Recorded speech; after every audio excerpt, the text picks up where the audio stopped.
welcome, Daniel. So wonderful to be here with you. Thank you. Thank you for having me. Actually, would you mind introducing yourself? Sure. I'm Daniel Rober, founder, CEO of FXC Intelligence. We're a cross-border payments data and intelligence company. And how did you get into this space? Yeah, so it's not a this is one of those quite specialist areas, and I think I very much grew up through the world. I was initially trained in the consulting world. That actually got me traveling quite a lot around the world.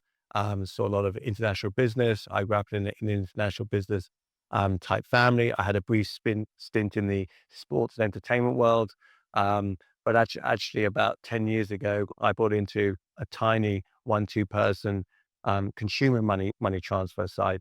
And I actually very quickly realized that that was a difficult business to scale. It was exactly the same time that Wise and Remitly and some of these other companies were just starting out, and there were many players making traction in the cross-border payment space, particularly on the consumer side. But what there did not appear to be was anybody focusing on the data side of cross-border payments. And so I went around, talked to some people then. It was a mix. There were a lot of owner founders in the space who would put their finger in the air and say, I know the answer. But my belief was coming from a kind of data and maths and numbers and economics and that kind of background, that I think having quality data would really benefit people. And so a couple of years later, I started at FXC Intelligence, which was just focused on delivering data to the cross-border payment space. And in 2016, we won our first main client. That was Lloyds Bank in the UK. And we sort of haven't looked back from that point then. Wow, that's amazing. I actually your point about data really hits home for me. I think obviously we're talking about the movement of funds but the data itself is like often it can be more valuable and more help drive more or better business decisions. Like, typically, what do your clients, how do they work with your company, and how might Sure. they use the data? Yeah, so firstly, we work with a whole slew of different types of clients. So if it's the kind of global banks, and we work with many of the biggest banks in the world, out of the US and the UK and others, they can use us from anywhere to help make tactical decisions around how to set their pricing or how to go to market, versus all the way to much more strategic decisions around what product should I launch, what market should I enter, and that's because we are tracking at a very granular basis pricing, product, speed, network capabilities in the market. Virtually all the leading remittance companies use our data. That helps them on a day-to-day basis go to market, set their pricing. We work with many of the we work with both the leading card networks. We work with some of the big e-commerce marketplaces, helping them to set pricing if it's a cross-border card transaction. We do a lot of work on the benchmarking side of the world, in the kind of B2B world and the kind of enterprise world. So anywhere that we can help someone understand um, the key factors of the market, which is pricing, product, um, market size, market share, across the whole globe, and then help them either, make a go-to-market short-term decision or help them on a longer-term strategic decision. The two biggest indices for the space, the World Bank's remittance pricing index, and also the FSB's G20 targets, which I think, um, which is very recently published. That's all our underlying data behind it. So we are tracking all these facets of the market. We help investors are looking to invest in the space. So it's a wide range of people. So I think we're very lucky now that when someone has a question about cross-border payments, we're often their first call. We don't always promise to have the data, but we certainly tend to be able to help a lot of people. I think the only other thing that's worth mentioning is we also started maybe 5 years ago now a small newsletter for the space that I just wrote to a few people in my address book, and that's turned into the leading trade press for the cross-border payment space. So every week, we put new reports, new data out on cross-border payments to the whole industry. That's read by everybody in the industry, from all the C-suites down. Um, our website has more reports on cross-border payments than have probably cumulatively been virtually written by many other people. We just put a new report out virtually every week. So there's a full range of ways that we kind of help people, from just the basic, just educating, the the global community around cross-border payments in the market.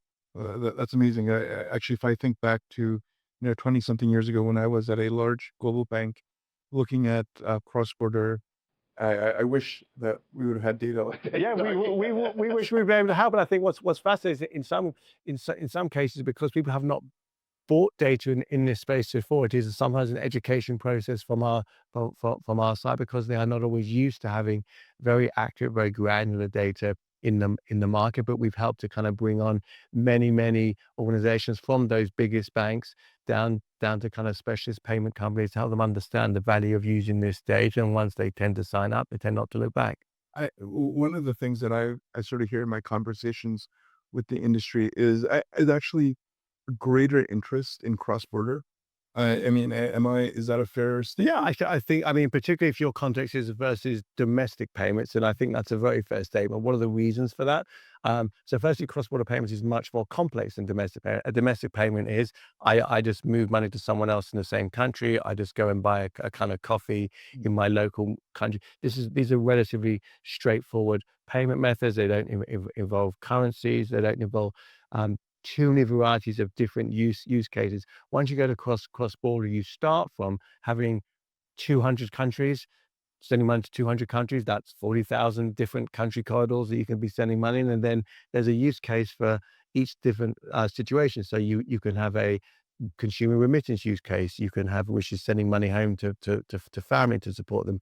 You can have a expat use case, which is, I've traveled overseas as a professional. I need to Mm. send money back home. I want to buy an overseas property. I want to invest personal money. Then you get into the business side. You have micro businesses just starting a business overseas, small businesses, big corporate traders, marketplaces, large enterprises, banks. Each one of those has a different use case across every single one of those 40,000 corridors.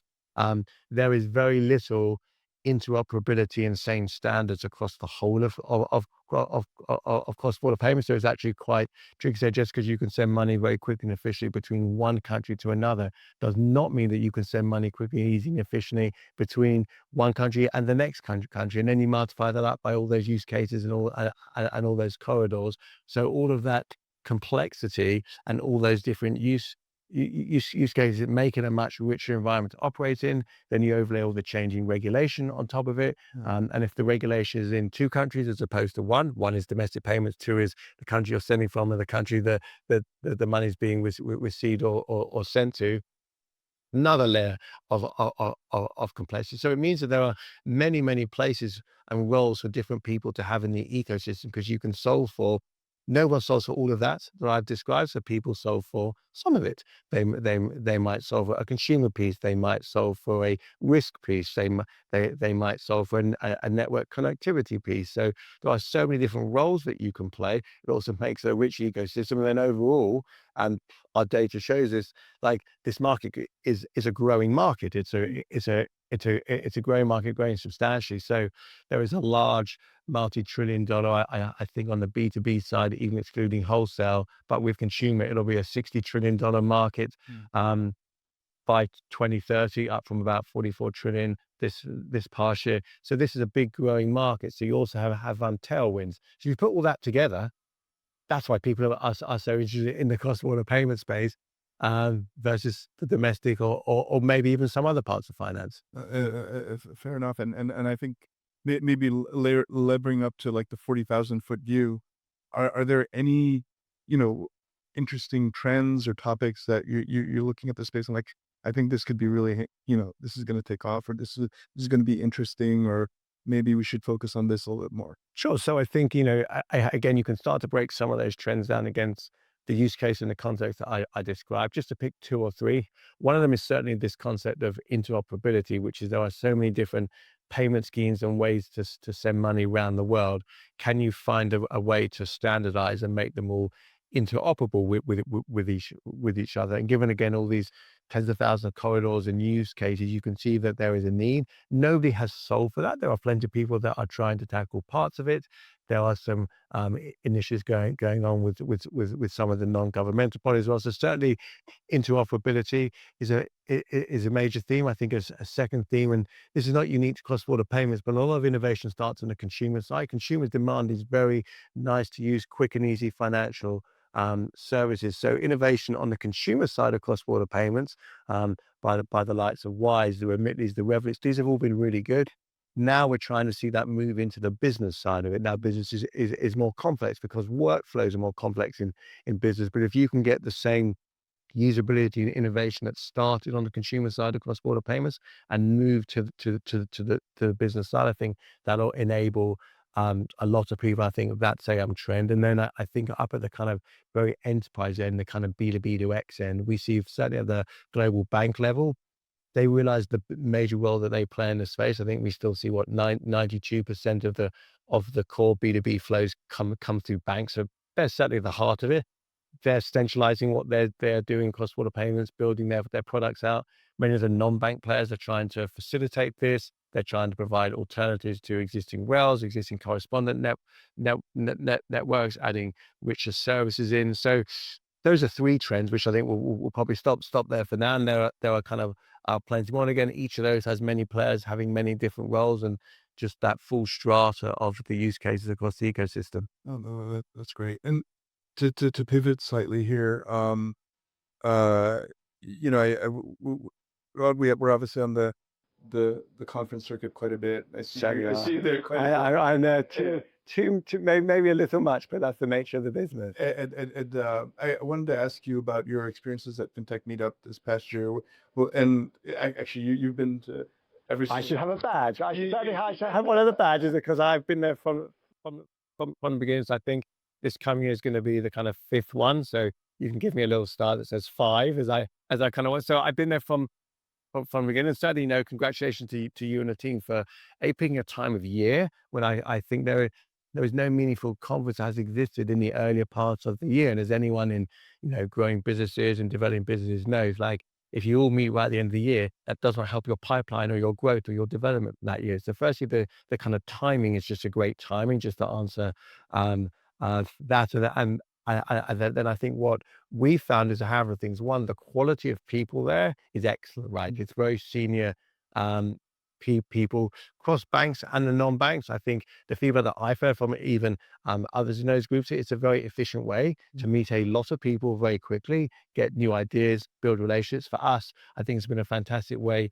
to continue to develop a lot of the relationships that we have with a lot of the leading banks and the leading payment companies. Any chance that we have to spend more time with people, understand what their needs, what their use cases are. So I look back at all the meetings that I had last year at Fintech Meetup, and I'm like, wow, through 10, 12 of those, we've meaningfully moved the conversation forward since that meeting. And that's excellent, right? And so, and again, that's because I looked at who I was meeting, and these were quality people that I was meeting. One other thing that I think I mentioned, I know I'm involved in the panels typically for the cross-border payment side, but there is a small amount of high quality content and it's interspersed. It's not clashing against the meeting. So you can go to your meetings and you can go to actually learn kind of something from the industry. So I think you has also done a really nice job of having a small amount of very high quality content. And so all of that makes it for a very nice rich experience. As I said, I'll get my 5-year badge, and a few other, and I'm sure plenty of other people have their 5-year badge. But I think that's what has been great and kind of unique about it. I think most people look back fondly and say the buzz of sitting in that meeting area with like 1,000 meetings around you, and everybody, they won't all lead to final business, but everyone's going to extend a relationship, and everybody's open and wants to meet and wants to learn. What a great environment. Oh, well, it's a great environment because people like you are there. Well, we'll tell you what, there's a whole bunch of other people, but well done for putting it all together. And what are you looking forward to in the upcoming year? From Fintech Meetup or more generally for me? Both, both.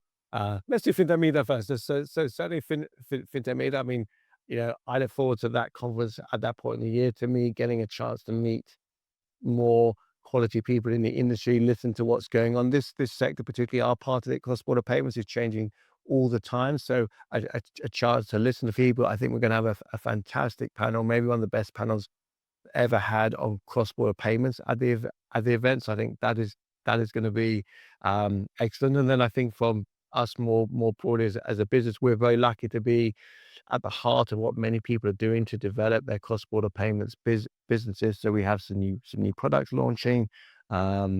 and we're making sure that that we cover all the different use cases there. And I know just the quality of conversation the team has been having in the market, and the openness that we're receiving from clients and prospects to explain, well, this is what we're trying to solve for. This is the product that we want to build. Can you help us in that? They're the best conversation we've ever been having. So I can only believe and hope that 2025 is going to be even better. And we're a high growth company. We continue to kind of grow. We've got to keep our head down. We have to stay focused. We have an amazing team, and we're lucky to get to come to events to help us every so often, like Fintech Meetup. And I think that should keep me excited and busy enough. That's at least the first part of 2025. Then the second part of 2025, we'll worry about that as we get into it. But that's what I'm looking forward to at this point. Well, I have no doubt you're gonna do some great stuff next year, Daniel, and you and your team. And once again, thank you for joining us today. No, thank you so much. Thanks for having me, and good luck for the conference.